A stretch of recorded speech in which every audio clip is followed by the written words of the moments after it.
skating for Makaha Yeah. with this other guy, Peter Drottliff. Yeah. And they were driving across the country in the Makaha van. And so they stopped in the Midwest in Michigan and stayed with us and skated with us. And then they went on to the East Coast, which they got there, and they were helping design the Cherry Hill Skateboard Park in Cherry Hill, New Jersey. Yeah. Which, in my opinion, and I've skated a lot of places over the years, and it was the best concrete ever laid down, and nothing has come close to it yet. Nothing. Wow.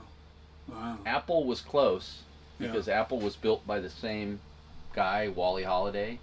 Same concept. The difference was Wally did a different transition size.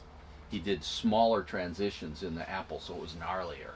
Yeah. But the Cherry Hill one was perfect. Yeah. Yeah. And I did get to skate that. I skated Apple more because it was a little closer to the Midwest where I was at. But there was a lot of parks that we got to ride and all that. But anyway, Wenzel came, so I got to reconnect with Wenzel in at your event. Yeah. And then I got You came last year, didn't you? Yeah, that's when it was. And I Wenzel was there the first year. Yeah, so I designed a board. That was the first year. Yeah. Yeah. Oh, maybe it was. Yeah, okay. It was the first year. Last year he wasn't there. Joey Cabell and yeah, but Wenzel wasn't he there though? Not being part of it. Yeah. I'm just saying. He stayed at my house. Right, I got to. Oh, okay, cool. He stayed at my house. I'm in contact with him like weekly. Oh, you now. are? Yeah. So, like a week ago, my friend who was a photographer back there, really good, took all kinds of skate photos and surf stuff and all over. A world traveler guy from Michigan. Yeah. Was going through his stuff and he found all those photos, and I got photos of Wenzel at 1977 in that van, laughing, joking, skating, doing all this stuff. And my buddy Tommy sent me all this stuff. And you know, back then we were getting crazy and stuff, and everybody was doing funny things. Well, everybody was. Yeah, everybody was, you know. And so we got some funny ones of him doing some real funny things. I'm like, I better not put that up on the internet. He wouldn't like that. No. So, no, that's true. You know, just stuff that used to happen. So they're not as fast. Yeah. So I made them a little harder. So all of these wheels that we're selling, our cruisers, we liked them harder back in the day. We wanted to go faster. Yeah. And even with cruiser wheels, I found that you can actually still ride these at the park, and they're still pretty good. Yeah. I mean, they're not like this thing that's, you know, speed racers. Right. Those are more for pools and stuff. Yeah, pools and parks and really good clean surfaces and all that. Yeah. So you gotta of course sell both. Yeah. You know, gotta give them what they want. You do. I agree. Yeah. Yeah, I agree. All right. I will. Yeah. And I got to choose what color I wanted. I went for the pink. Right. Just to have one. Just to have one. Yeah. I used to have pink Converse. They were rad. Yeah. Sometimes it's cool. Yeah, I don't mind that. Right. I roll these pink wheels on one of my cruiser boards. Oh, really? The urethanes that we made ours out of is champagne pink. Yeah. They're great.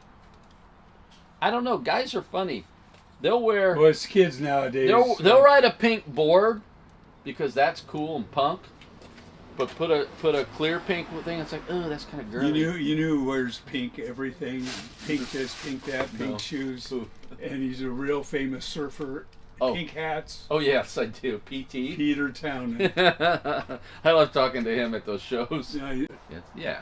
It's one of those things. It's kind of more of a labor of love for a lot of us. Yeah, I know more than anything. Yeah, you know, we're sitting on ALVA product here and packing and shipping and doing whatever. Right. And we're hoping, and I just got off the phone with somebody who's way up in the industry, that he sees it. We're climbing. We've passed the bottom, and now we're working up again. Oh, really? And I think if there's less people making product now, then like mainly boards, right. That'll help out. That'll help. But, you know, around here, less people making product. But remember, now worldwide, they're starting to make stuff. Yeah, but don't you have the tariffs to deal with from China? Yeah, but I mean, the worldwide market, for instance, with like Europe and all that, they can make stuff.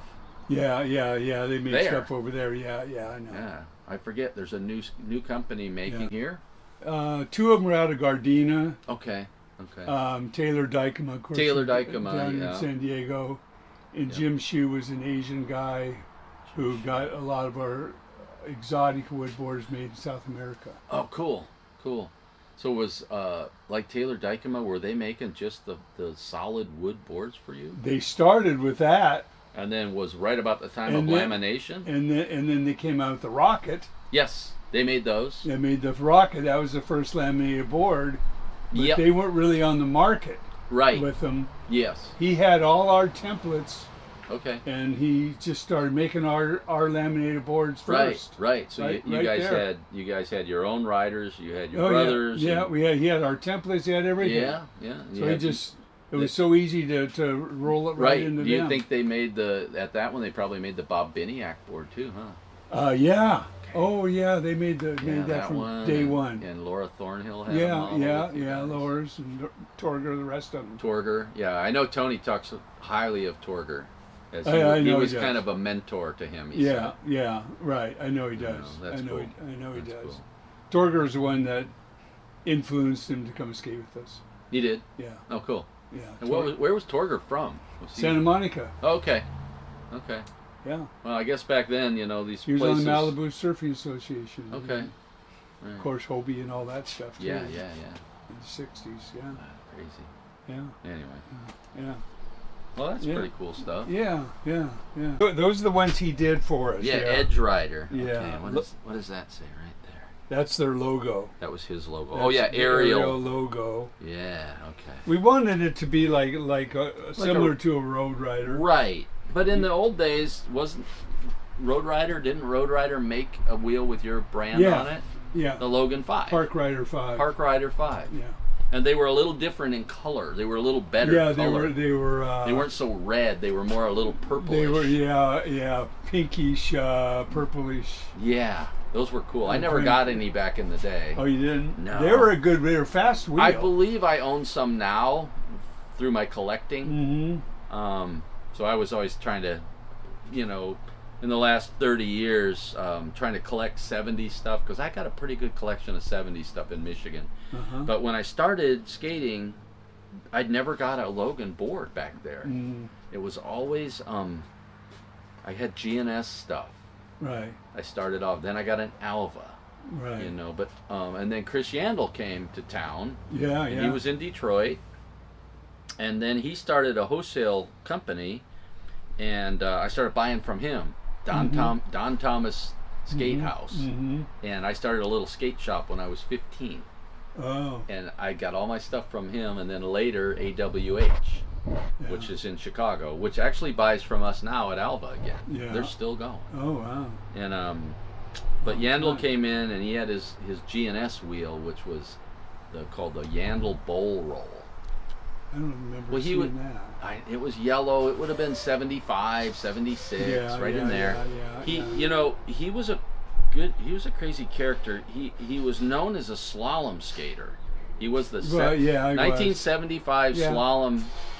Yeah, he was champion. with us. He was with us at La Costa. in those Yeah, days. yeah. So he wrote all that. He lived here in PB, and his family moved to Detroit, and he went with him. But he Yep. was also a really good bull rider. Mm-hmm. And people didn't know that, but he was a super good bull rider. He had very good balance on one leg. Yes, yeah, he was an extremely balanced. I remember somebody and that was the caption on a Skateboarder magazine photo of him. It's like he's an extremely balanced human being or something like that. We used to laugh at him about it, but he became our good friend there in Michigan for a long time. Oh, he did? And then lifetime friend. I knew him right up until, he passed away. Yeah. I'd see him in Mission Beach. He came back to San Diego like I did. Yeah, we wondered why he left. We didn't know That's he why left. his Yeah. dad was in the military, and they moved him to Detroit, Michigan, and so the whole family went, the younger ones, and they had a big family, Yeah. Yeah, I would see him when he lived in Pacific Beach. He lived in Poway, then he moved to Pacific Beach. He had 2 or 3 different wives, so I knew all the wives from me meeting them, Yeah. and then He had then- a couple of great kids. Oh yeah. We'd hang out. I'd go up and skate with him. I forget, somewhere in Poway. I think he had a ramp in his backyard in Poway, a little one, and we skated that. Then he was really into the Poway Skatepark. I'd ride with him there. Mm-hmm. But then I'd see him at Mission Beach, because I would surf Mission Beach. I lived in Claremont, Right. and he'd always be on the boardwalk doing his skogging thing. Yeah, And he was really took and created something no one had done before with that whole scene. Yeah, he did. Yeah. So that was a heartbreaker for other people knew him forever. Yeah. But he was a cool guy. Really, he's the guy that got me into skateboarding. Actually, I found out about it. I was skating in Florida with my cousins on a spring break trip. Yeah. And they were, from Orlando, and they were skating, and they had a carport. And we would skate in the carport around like 1,000 times. So on my way out from that trip, it was like I was 14. That my uncle, their dad, made them give me one of their boards. Oh. And it was first urethane wheels. I think it was Chicago trucks and Sure Grip wheel or something. I can't remember exactly. Stoker wheel. And then the board was a handmade piece of walnut from their grandfather. I do not know what I did with that board. I can't tell you for the life of me what I did with that board. Yeah. But it got me started. And then I was in Michigan, and then I found out they were going to have a skateboard contest in the town north of us. So I wasn't driving yet. I got my mom and dad to drive me up there. Yeah. And I went up there, and all these guys up there, because Grand Haven, Michigan is surf capital of the Great Lakes. And so there were already a bunch of guys surfing for a couple of decades already. And so there were good skateboarders, good surfers. And I went up there, and I met this guy, Chris, who was putting the contest on, and it was Chris. And he got me stoked. He was all excited about skateboarding, and he got everybody. He was excited until the day he passed away. Yes, I always liked that about him. Yeah. But yeah.